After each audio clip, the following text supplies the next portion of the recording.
So you've made it easier to get seduced by these kind of core ways of thinking. Do you think?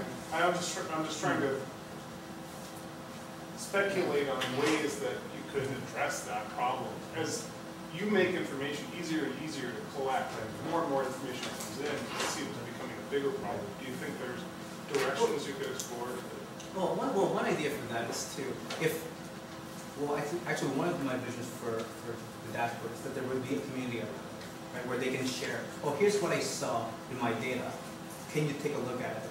Right? And so in this way, they're not just reflecting on it themselves, but also kind of sharing the information with others so that maybe they can get feedback about what they're seeing. And so maybe that's one way to take this forward, to help people kind of reflect on it. And people are actually doing this already with Cure Together, for example, where people are collecting information about the symptoms that affect the symptoms in their illness, and then sharing that information to other people so that they can kind of figure out what's happening. So my other question is around behavior change. And we know from a lot of studies that behavior change is really difficult, especially around things like exercise. And I'm wondering what you learned that kind of going forward, what would you change to actually make a bigger impact, like that you think might have a bigger impact on behavior change? Oh, what do I think from my study that would actually change people's behavior? Yeah, so you've done a bunch of studies. People have said, oh, I found these interesting things out. And I know you had kind of a relatively small number of participants, so but you didn't find kind of a statistical difference in terms of behavior change afterwards, right? So I'm wondering if, do you think that is just a matter of not having enough people, or do you think there's things you've learned while doing the study that could help other researchers kind of connect to that final step of actually changing behavior? So I think one way to kind of extend the work is to, when I did the field studies, I kind of assumed that people will always need the contextual information. So one way perhaps to work with out is to, at the very beginning, to kind of just focus on the discovery phase of to use the reflection part to see what problems should I actually address. And then from here, now that the person has focused on what I was assuming the right thing the right goal to pursue, then attach different ways in which they can take they can change their behavior towards a particular goal. I think one of the problems that might be happening during the study was that, okay, well, there are all these different problems that are affecting my behavior. I'm just kind of going to willy-nilly pick which one to address, right? So maybe I'm inactive because I'm always in the office.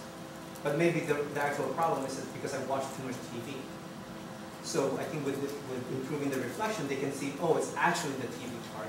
And then at that point, I can actually select the right behavior intervention to address that particular problem. Thank you, Edith, for your talk. You presented your model of personal informatics, and you talked about a study that formed that model, but I wonder if you could talk about how any theories of human behavior inform that model. So theories of motivation or behavior. The stages of models actually, people always ask about the transfer theoretical model because they look pretty similar. But actually, the way that they're related to each other is that they're orthogonal. So, for example, in the trans-theoretical model, okay, so the trans-theoretical model also has 5 stages. It has pre-contemplation, contemplation, preparation, action, and maintenance.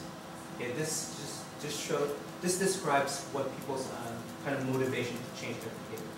So the way I think the model is related to this model is that based on which stage the person is in the trans-theoretical model. So for example, let's say they're in the preparation stage.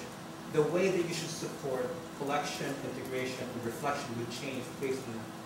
So for example, maybe in the preparation stage, in the trans-theoretical model, it's more important to inform them what kind of data to collect instead of the collection.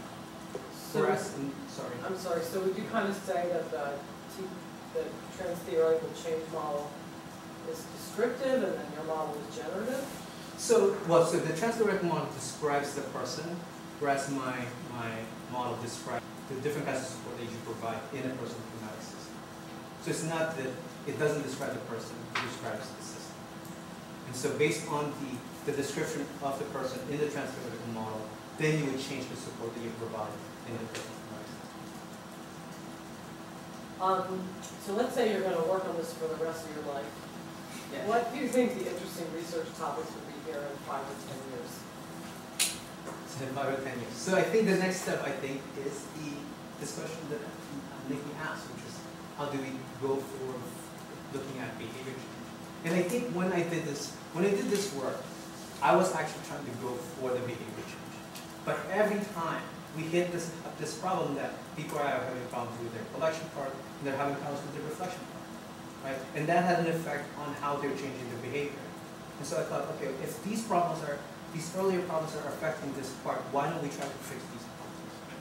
So what I've provided here is that a way for us to look at personal informatics systems, try to figure out what are the different parts to support, and then I gave some examples of how we can better support those different parts. And then hopefully from this point on, we can jump into, okay, let's try to answer the behavioral change. So I think I have one question. I think it builds on Nikki's questions a little bit. You can spend, so if you think about physical activity, you can spend an awful lot of money buying all sorts of gadgets that automatically collect data for you. And I think you saw that with dusty equipment in people's basements in the first study many years ago. It's not clear what people should be collecting. And I think your system and what you've learned helps people see patterns in the data that for what they already are collecting, what they've decided to collect.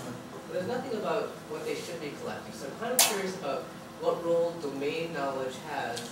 So whether I have diabetes, what role domain knowledge about diabetes has, or what role, if I'm trying to be more physically active, where does domain knowledge come and play a role in a personal informatics tool? So that's a great question, because that's the preference stage, where I did not actually particularly. And the preparation stage is when people decide, okay, I have a problem, and what data should I collect, and what tool should I collect? So if at this point they're probably just the person who's trying to be active might just be guessing about what factors affect their behavior. And actually, in fact, one of the problems that people encounter is they would decide to collect one type of information, just a guess. Maybe I'll track my location, and then a week later or a month later, they realize, oh, it's not location that matters. It's something else. So the stage is important because it kind of helps you guide the rest of the stages. So one way that I've addressed this, which is I don't think is incomplete, is the website where there's a list of tools. So before this, there wasn't a list of tools where people can find different ways to track information. But the other aspect that I think would be interesting is what you pointed out, which is domain knowledge. Where how can maybe we can bring in experts and say, you have this particular problem, these are the different kinds of data you should collect. And then from there, go on to the next stage of collecting data and collecting data. So this is what you pointed out is the preparation stage, and I think there's a lot of ways to explore that. I guess my question is,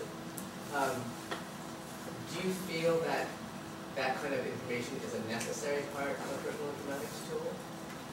Because we see so many people anytime people are trying to make behavior change, they'll try something for a little while and give it up. And most people give up some change within the first 3 to 6 months. And so if they're randomly trying different things and nothing's working for them, they're going to give up. Right.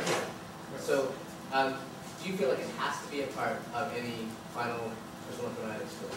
Right, I definitely think that it should be a part, because you're right, people try to do this thing of trying different things, and then they get tired of it, and they stop doing it. Right? But if we help the person select the right kind of information, the right tool, then they only have to do it once, without having to do it again and again.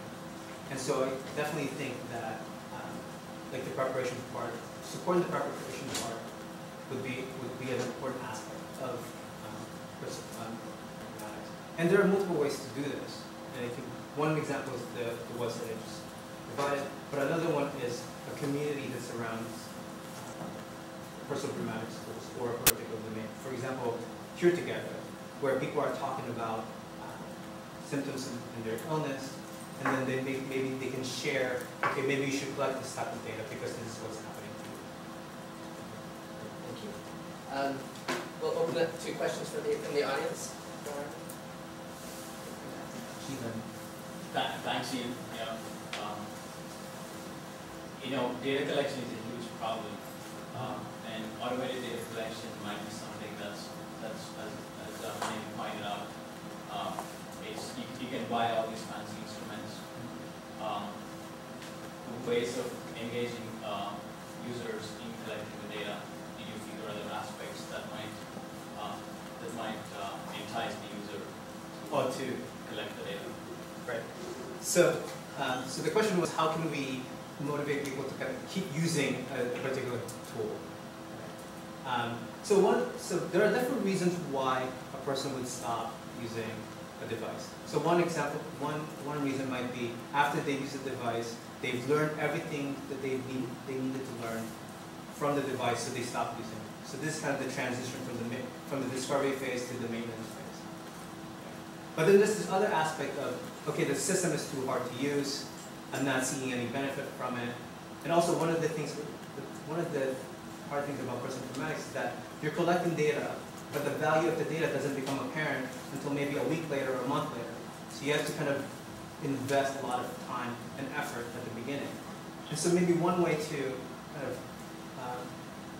kind of balance this out, like that amount of effort that you have to provide, the person has to provide during this time, is to give them immediate benefit during at the very beginning. And so one way to do this is maybe allow them to share data very early on. So for example, when I made a system called MooGen, and I thought when I made this system, I thought, oh, people would use this because they can reflect on their moods now.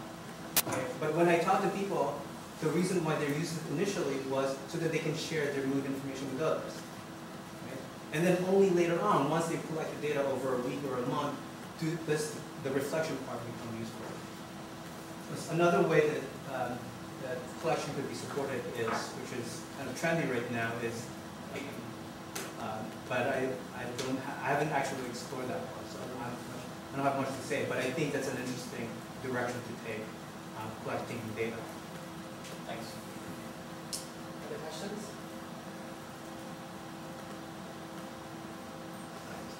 Are there any more from the faculty or the committee? All right. With that, thank you.